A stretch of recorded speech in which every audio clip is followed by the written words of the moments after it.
Assalamualaikum dan selamat sejahtera semua.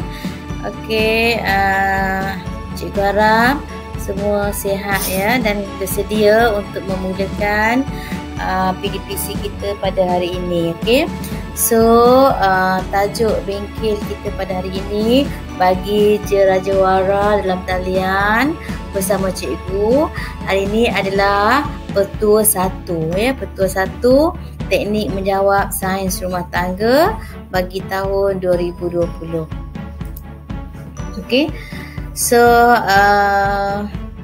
cikgu harap pelajar yang dah masuk semua dah isi borang pendaftaran ya tadi. So kita akan teruskan. Okey. So untuk sesi ini, sesi pertama adalah petua ya. So kita pergi kepada sesi pertama dulu. Okey. So petua 1 yang cikgu akan berikan kepada kamu adalah ini ya. PAM ya. PAM itu aras piramid makanan. Okay. So ini adalah aras piramid makanan. Ingat ya, kalau aras, so kita bermula dari bawah ya, aras 1, aras 2, aras 3, aras 4. Okay, ada juga pelajar yang confused. Dia letak aras 1 di atas, kemudian diikuti aras 2, aras 3 dan aras 4 di bawah. Itu adalah salah. So macam mana kamu nak ingat? So ingat je, katakan kalau kamu pergi ke rumah flat, ke rumah pangsa ke kan.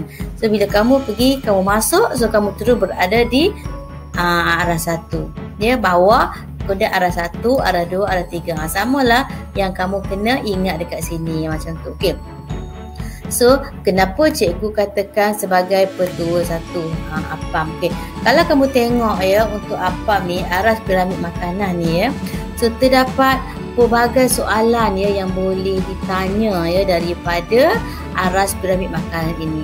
So, apa yang penting sekali kamu kena ingat ialah, pertama sekali kamu perlu tahu tentang kepentingan piramid makanan. Apa dia kepentingan dia?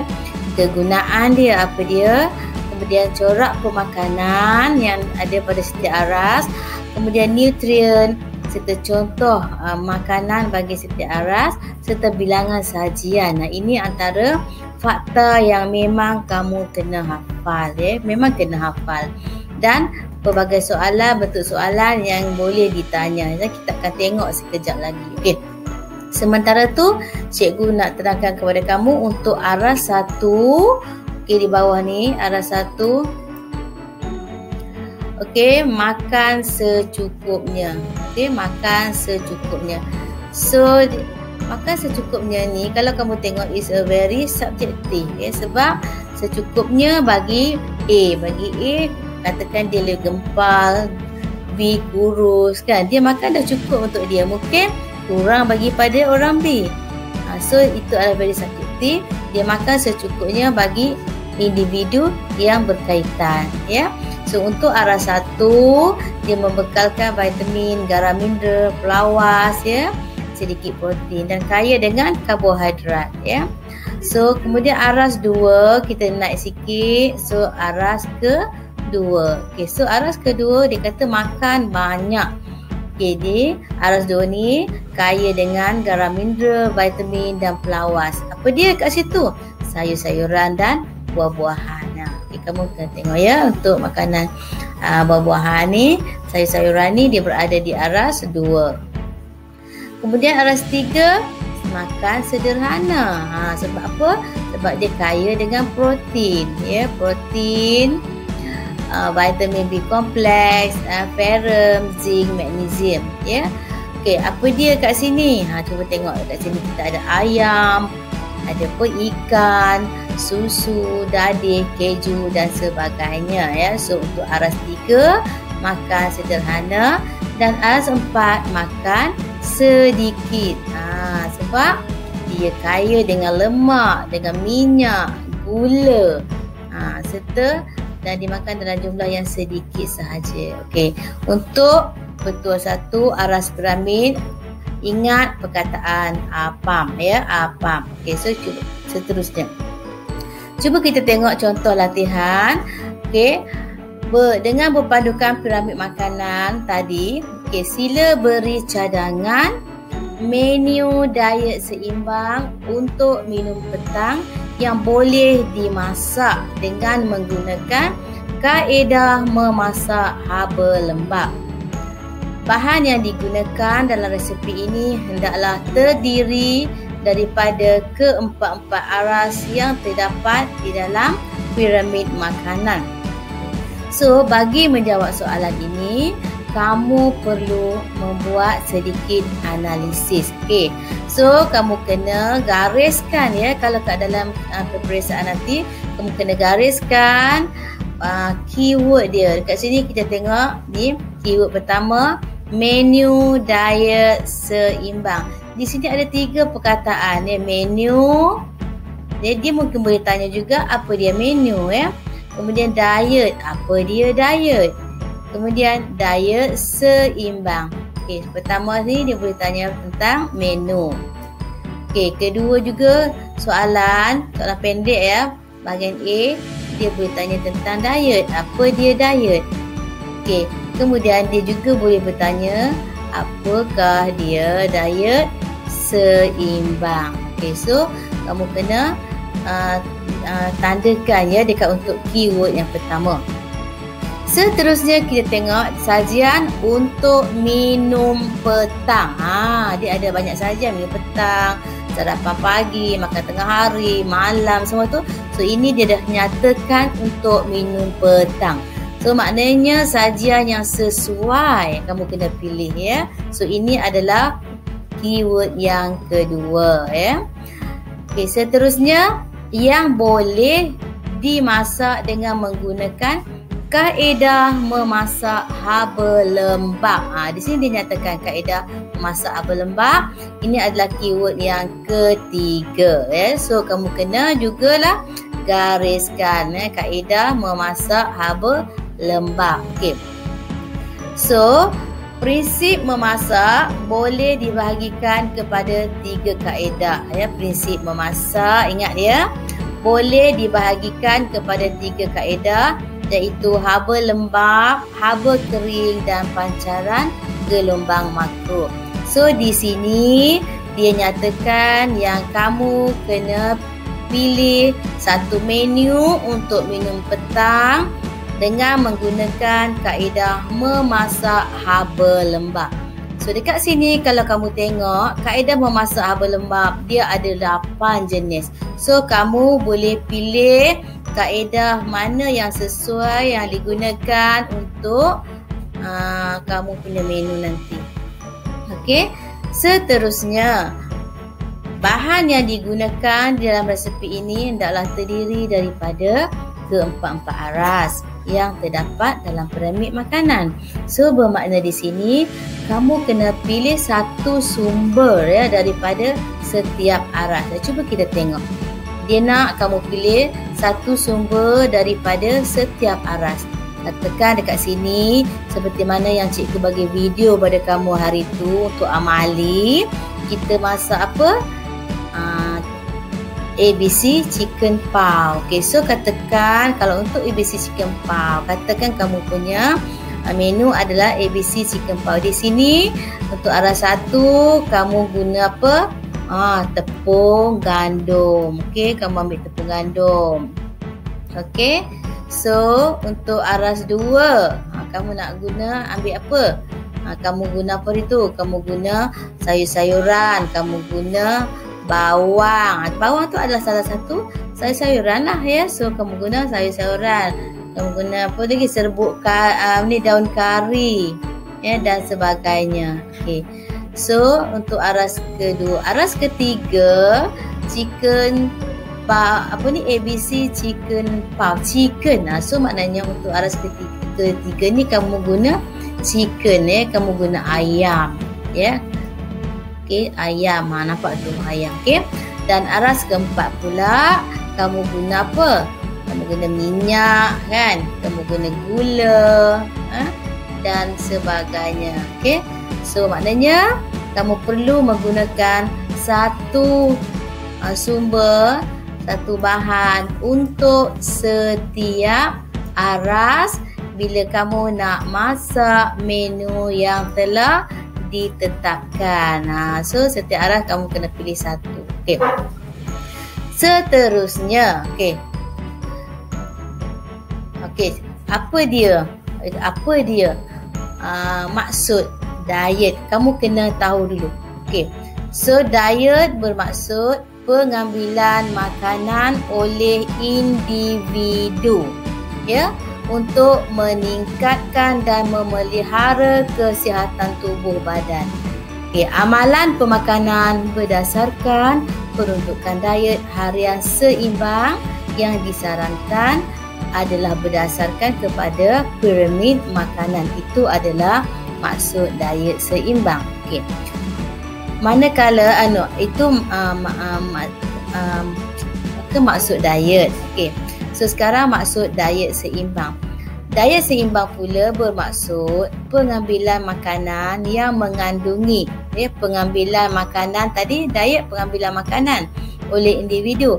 Tapi maksud diet seimbang adalah pengambilan makanan yang mengandungi semua nutrien, ya, seperti ada protein, ada karbohidrat, kemudian ada lemak, dan ada garam mineral, dan ada vitamin, ada air dan juga pelawas, ya, di dalam kuantiti yang diperlukan oleh badan.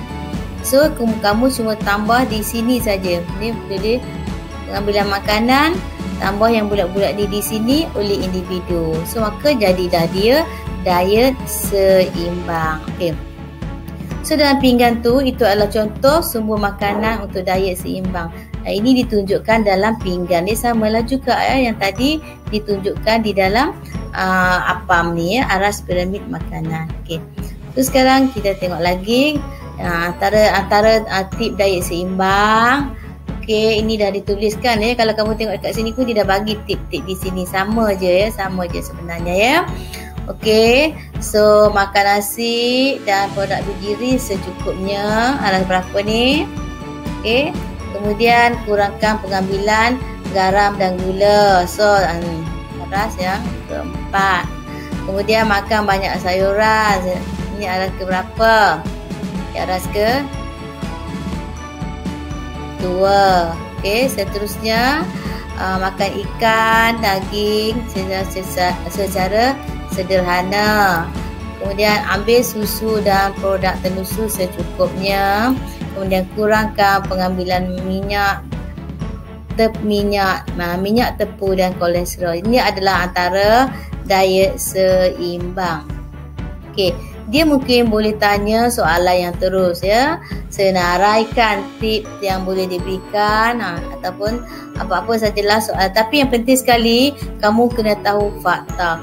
Dan kamu perlu ingat, ya, tidak semua fakta yang kamu ingat, yang kamu tahu, yang kamu hafal, tidak semua fakta tersebut perlu dijawab di dalam soalan. Kamu kena baca soalan tersebut, kamu kena analisa, dan hanya fakta yang berkaitan saja yang dijawab, yang dikemukakan, ya.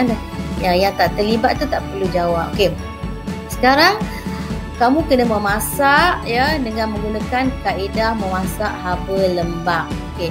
So, apa dia kaedah memasak haba lembap? Okey. So, kaedah memasak haba lembap ialah menggunakan haba yang dipindahkan melalui cecair, ya, air, ya, bukan minyak, ya, kepada makanan. Kaedah ini memerlukan suhu yang rendah. Ingat, ya, suhu yang rendah dan masa yang lama, ya, kalau kita menggunakan kaedah memasak haba lembap. Okey. So, cuba tengok. Menerangkan kaedah, kita ada apa untuk prinsip masak haba lembap ni? Kita ada pertama mencelur. Okey, so kita tengok apa dia mencelur. Okey, so kaedah mencelur. Okey, contohnya cikgu bagi senang kamu ingat adalah mi kuning. Mi. So kamu mencelur mi di dalam air mendidih dalam jangka masa yang singkat. Okey. So caranya macam ni dah, tengok dia ya. So mencelur, contohnya di sini adalah mi kuning ya. Okey, seterusnya kaedah mencarak. Senang ingat, cikgu bagi kamu memasak lemak telur itik ya, memasak lemak telur itik. Telur itik. Okey, dengan menggunakan cecair khas. Okey. So cecair khas yang kita gunakannya adalah santan. Okey, kaedah mencarak, kamu memasak makanan secara perlahan di dalam cecair berperisa di atas api yang kecil. Okey, contohnya cikgu bagi dekat kamu ni adalah memasak telur lemak telur itik. Okey. Seterusnya kaedah merebus. Okey, sini cikgu bagi contoh. Okey, merebus telur dan kerang. Ini kamu kena ingat. Kalau merebus, kaedah merebus telur ya, telur ayam dan kerang. Okey. So memasak makanan dalam air mendidih 100 darjah Celsius. Ni air mendidih. Menegaklah. Okey. Tengok ni ada dia macam mana dibuat ya, dengan bertutup ya. Tutup. Okey. Seterusnya kaedah merenih. Okey, so kaedah merenih ni cikgu bagi contoh memasak sup. Ya, memasak sup. Memasak makanan menggunakan cecair. Khasnya air. Kamu masak air, letak air ya. Ya, masak sup, kamu letak air. Okey. Seterusnya yang kelima adalah kaedah merenih. Kaedah merendidih. Okey, so kat sini cikgu bagi contoh dekat kamu rendang. Okey, so memasak rendang daging. Okey, memasak makanan dalam cair seperti santan dan susu pada suhu yang rendah. Ya, so sehingga cecair yang ada itu akan kering. Nampak tak? Dia tidak kering sangatlah, hingga kering. Okey. So ini mengingat ya, kalau untuk kaedah merendidih, dia kata contoh masakannya adalah rendang daging ya, ataupun stew daging ya, stew daging. Seterusnya kaedah mengukus. Inilah kaedah yang kita akan gunakan ya untuk menjawab soalan kita nanti. So kamu nampak tak di sini banyak fakta yang telah kita lalui, banyak fakta yang telah kita terokai. Tetapi adakah semua fakta tersebut kamu perlu jawab di dalam kertas peperiksaan? Tidak ya, hanya satu saja yang berkaitan. So kamu kena ingat, tidak semua fakta yang kamu hafal kamu kena jawab di dalam peperiksaan nanti. Hanya fakta yang berkaitan dengan soalan sahaja ya. Contohnya yang kita sedang buat ni ya, kita ada 6-8 fakta, tapi kita akan gunakan satu saja, iaitu kaedah mengukus. Ini contoh ya, contoh pada kamulah ya. Okey, so kaedah mengukus, memasak makanan dengan menggunakan wap ya, daripada air mendidih. Okey, contoh masakan yang sesuainya dia beri kat sini adalah ikan ya. Okey, so seterusnya 7 kaedah double boiling. So kaedah double boiling, so nak bagi senang ingat, kamu ingat coklat. Kalau kamu nak masak, nak guna coklat masakan kamu nak cairkan dia, kamu akan gunakan kaedah double boiling. Double boiling seperti inilah. Okey, itu adalah yang ke-7. Kemudian yang ke-8 adalah kaedah B and P. Ini adalah kaedah B and P, braising and pot roasting. Okey, so kat sini dia masak makanan itu 2 kali. Contohnya katakan kamu masak ayam pandan. Mulanya ayam tu kamu rebus dulu sedikit dengan air sedikit. Rebus dulu sekejap dengan air sedikit. Lepas itu kamu apa buat? Kamu memasak pula di dalam ketuhar. Iaitu kita panggil dia sebagai kaedah braising and roasting. So senang je kamu ingat B, kaedah B dan T. Kamu terbalikkan B tu jadi P. So kaedah B dan P. Kaedah B dan P tu maknanya kamu masak B, kamu masak P, masak 2 kali. Contoh masakannya adalah ayam. Dia mungkin boleh tanya soalan untuk bahagian A. Berikan satu contoh masakan yang menggunakan kaedah B, braising and pot roasting. Begitu itu untuk soalan A Tapi kita sedang menjawab untuk soalan bahagian B yang soalan yang memerlukan kamu membuat sedikit analisis untuk soalan tersebut sebelum kamu boleh menjawab Okey. Sekarang petua 1, pelbagai soalan boleh ditanya berdasarkan petua 1. Betul tak? Yang tadilah yang cikgu tunjuk tadi Okey, so kita tengok soalan kedua. Macam mana pula soalan kedua yang boleh ditanya? Okey. Sebelum tu kita tengok dulu jawapannya lah untuk soalan yang pertama tadi So ini kita tengok soalan. Soalan ni cikgu dah buat di dalam video cikgu kalau kamu semua dah tengok bagus Okey, dengan berpandukan piramid makanan, sila beri cadangan menu sihat yang boleh dimasak dengan menggunakan kaedah memasak haba lembab. Bahan yang digunakan dalam resipi ini hendaklah terdiri daripada keempat-empat aras yang kita dah bincangkan tadi. So senaraikan sekurangnya 1 bahan pada setiap aras. Okey. So katakan nama masakan kamu ini adalah ABC chicken pau gebus. Okey, bagi kamu yang dah tengok video cikgu tersebut, so dekat situ kamu dah tengok macam mana langkah-langkah langkah-langkah untuk menyediakan masakan untuk chicken pau. Kamu juga telah didedahkan dengan mise en place, iaitu mise en place untuk bahan bahan dan juga mise en place untuk alatan dalam video tersebut. Sebab tu cikgu suruh kamu tengok. Okey, so kita nak jawab juga soalan ni. Senaraikan bahan, 1 bahan daripada setiap aras yang mula cikgu cakap tadi. Aras pertama kita guna tepung So ini juga telah cikgu tunjukkan semasa dalam video tu Okey, bagi yang belum tonton video tu, kamu boleh menonton. Bagi mereka yang telah menyertai challenge tersebut, itu sangat berarti bagi mereka Sebab apa? Sebab mereka sudah belajar secara teori, kemudian mereka terus membuat amali untuk so maknanya di sini bila peperiksaan nanti mereka akan lebih mudah mengingat berbanding dengan pelajar yang tidak membuat amali. So cikgu nasihatkan kamu di next time sekiranya ada pertandingan untuk next challenging, so cubalah memberanikan diri untuk masuk.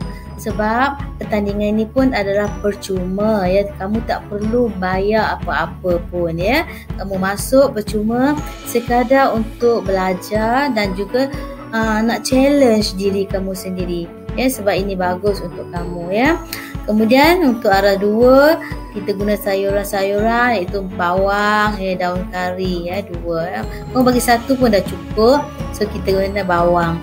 Kemudian aras 3 adalah protein, kita gunakan ayam. Dan aras 4 kita guna gula. Tulis gula je lah 1. Ini adalah untuk soalan 1 Okey, so kita tengok lagi pada soalan yang kedua yang boleh ditanya dengan menggunakan petua 1, petua APAM ni Okey, berdasarkan pernyataan di bawah, ini ada pernyataannya ini kamu kena analisa nanti Padankan sumber makanan yang diambil oleh Puan Khairani Puan Khairani mengikut aras piramid makanan mengikut APAM Okey, so ini maklumat yang diberikan yang katakan sajian ada 4 sajian sarapan, kemudian makan tengah hari, minum petang, makan malam ya. Kemudian sumber makanan, okey, dia berikan dekat sini, dia bagi roti, telur dan bubur nasi untuk sarapan pagi. Kemudian makan tengah hari diberikan telur, ikan dan sayur ya. Kemudian minum petang aiskrim. Kamu tengok ni ya, aiskrim dan coklat, dan makan malam pula adalah pasta. So kamu kena ingat ya. So jangan tersasar. Kalau kamu confused, kamu baca lagi soalan. Berdasarkan pernyataan di bawah, padankan sumber makanan. Kamu jangan lari ke laut pula nanti ya. Sumber makanan yang diambil oleh Puan Kerani mengikut aras piramid makanan. Mengikut apam tu. Okey, sumber makanan mengikut apam. Okey, ini kamu kena analisa. Okey, so seterusnya apa kita nak buat? So kita cuba analisa dulu. Okey, so okey, cuba tengok okey, buat padanan sumber makanan ya, sumber makanan ya, dan aras piramid makanan. Ini kamu kena ingat yang tadi je lah. Ini simple sikit lah ya. So kamu analis, kamu tengok, bayangkan katakan contohnya, katakan sarapan pagi. Sarapan pagi dia ambil roti. Okay, roti berada di aras mana? Cuba kita tengok. Dekat sini kan, satu. Macam tu je lah. Ni senang sikit ya, tulis satu. Kemudian telur. Telur berada di aras ke berapa? Telur protein kan? So kat sini 3. Okey, telur kat sini ya. So 3 protein ya. Seterusnya apa lagi? Sayur. Okey, sayur berada di aras mana? Ingat tak? Cuba tengok. Sayur kat mana sayur? Okey. Sayur dekat sini ya. Sini ya sayur. Okey. So itulah maksud yang diminta dari kamu ya. Okey, so telur apam aras 3. Telur, habis tu dia bagi juga ikan ya, protein 2. Okey, so berada di aras 3 juga, dan sayur 2. Ini untuk mungkin kamu boleh menjawab. Kamu buat kotak macam ni, terpulanglah. Kalau kamu tak nak buat kotak pun boleh juga tak kira. Tapi yang pasti kamu mesti beri jawapan yang betul lah. Okey, minum petang aiskrim ada 1. Kek coklat pun gula kan ada 1. Kemudian makan malam pasta hasil bijirin ya. Bijirin dan hasil bijirin pasta ada 1. Dan juga dia bagi sumber buah-buahan aras 2. Okey. Setelah kamu membuat analisa semua tu, kamu pun dah menjawab. Okey. Maka selesailah satu soalan ya. Apa lagi dia boleh tanya? Okey, jom kita tengok. Soalan 3. Berdasarkan piramid makanan, sila bantu Puan Kerani menyusun semula pengambilan diet harian bagi keluarganya. Maknanya mungkin yang Puan Kerani bagi tadi kurang sesuai, sebab tu dia minta kamu susun semula. Ini maknanya kamu memang kena ingat betul-betul, kamu kena buat analisis betul-betul ya. Okey, so langkah pertama, jom kita analisa dulu. Okey, ingat ya, kita nak susun semula. Susun semula apa? Diet, pengambilan diet harian bagi keluarga Puan Kerani mengikut aras tadilah ya, aras tadi. Okey, so kita buat analisa. So sarapan pagi, tengah hari, minum petang dan makan malam. Okey, untuk sarapan pagi dia bagi tadi apa? Roti, telur, bubur nasi. Okey, roti bakar. Okey, dah karbohidrat. Okey, bagus, terima. Okey, so bubur nasi. Dia bagi bubur nasi. Maknanya 2 karbohidrat sini. So kita pangkah yang ni, tak terima. So kita gantikan dengan air kopi atau teh. Okey, so telur. Okey lah, kita boleh terima telur. So ada roti bakar, ada telur, ada air kopi. Okey, so ini setelah analisa yang kita buat. Ini untuk sarapan pagi ya. So kita tak perlukan 2 karbohidrat. Ini pun karbohidrat, ini pun karbohidrat, 2. So kita tak perlukan apa macam ni. So kita satu. Okey. Untuk makan tengah hari, cuba kita tengok untuk makan tengah hari. Dia bagi kita protein, ada 2 protein. 1 telur, 1 dia bagi ikan. So kita nak yang mana? So kita ambil ikan lah sebab nak makan tengah hari kan. So kita ambil ikan. Okay, so tadi kita dah makan telur pagi tadi. Okay, tengah hari kita ambil ikan. So dekat sini kita tak nak lah telur ni, kita pangkah telur ni. Kita pangkah. So kita gantikan dia dengan jus buah. Ya. So sayur, okey, bagus sayur. Kemudian untuk makan tengah hari, ni dah protein dah ada, ikan dah ada, sayur dah ada. Apa yang tak ada? Karbohidrat ya. Karbohidrat tak ada. So kita kena masukkan karbohidrat. So maknanya kamu kena membuat analisis ya untuk pengambilan diet. Bagi keluarga dia mesti seimbang, mesti seimbang, mesti ada apa yang kita cakap seimbang tadi, ada protein, ada karbohidrat, ada lemak, semua mesti ada. So baru seimbang ya. Okey, seterusnya kita tengok pula untuk minum petang. Untuk minum petang tadi dia ada bagi aiskrim dan kek coklat. Okey, kita pilih salah satu, kita ambil kek coklat lah ya. Kek coklat, kemudian aiskrim ni kita gantikan dengan air kopi atau teh.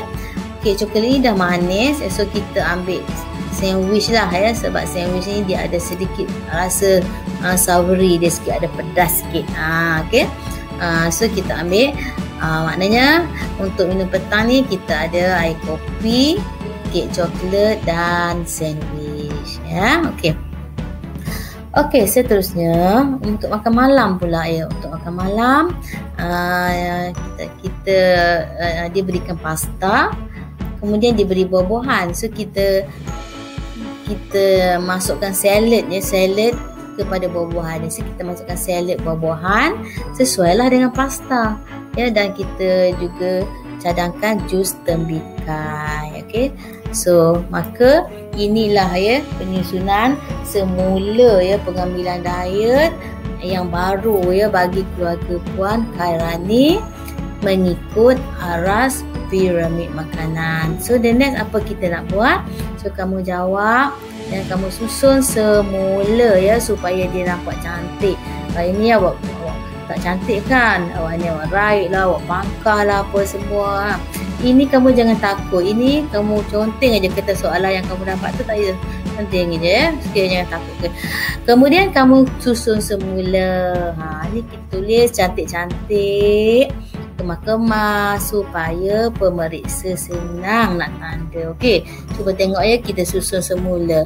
Ya, susun semula jawapan kamu. Tengok. So sarapan pagi kita ambil roti bakar, telur dan air kopi atau teh. Betul lah tu. Kemudian makan tengah hari kita susun apa tadi?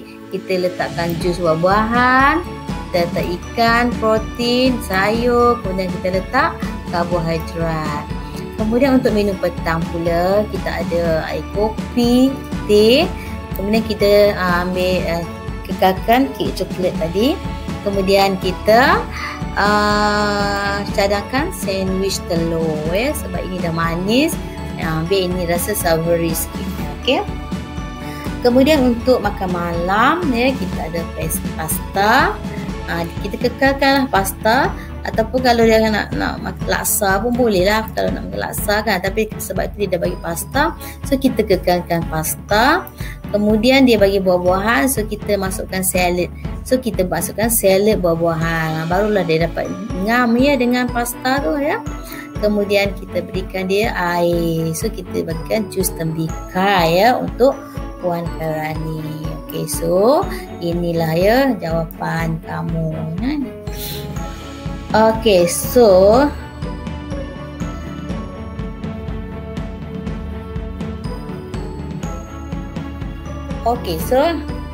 tengok ya.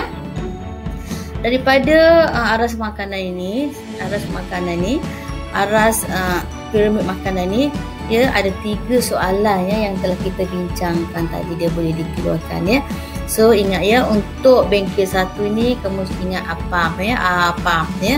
So aras piramid untuk makanan APAM, dan kita dah bincangkan tadi 3 soalan ya, 3 bentuk soalan yang boleh ditanya ya di dalam topik ini untuk tajuk aras piramid makanan. Dia mungkin ada banyak lagi soalan-soalan lain yang boleh ditanya ya. Tetapi apa yang penting bagi kamu adalah kamu mesti ingat fakta. Bila kamu boleh ingat fakta ni, soalan apa yang ditanya pun tak ada masalah ya, kamu boleh jawab.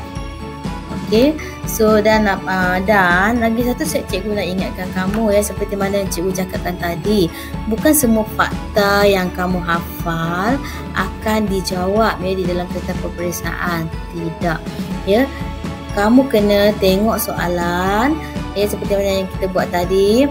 Kamu tengok keyword, kamu buat analisa ya, dan kamu kaitkan soalan tersebut. Apakah fakta yang boleh kamu gunakan untuk menjawab soalan tersebut ya. Bukan semua fakta yang ada tu kamu main tulis je semua, salah tu ya.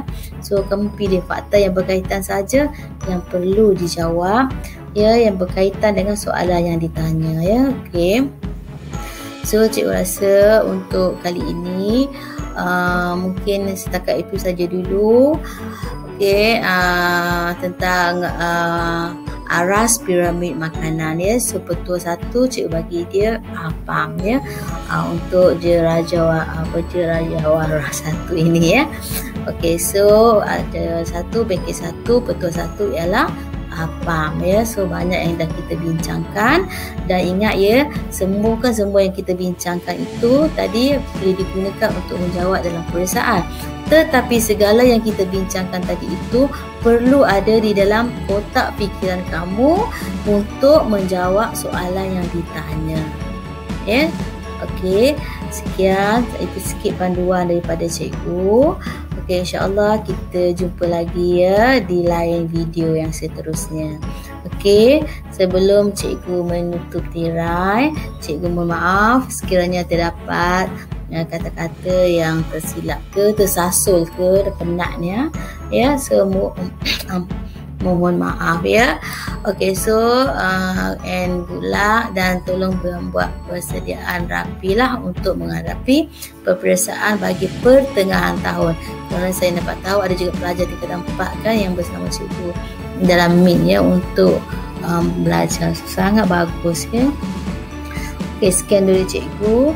Sekian, wabillahi taufiq wal hidayah. Wassalamualaikum warahmatullahi wabarakatuh ya. Terima kasih.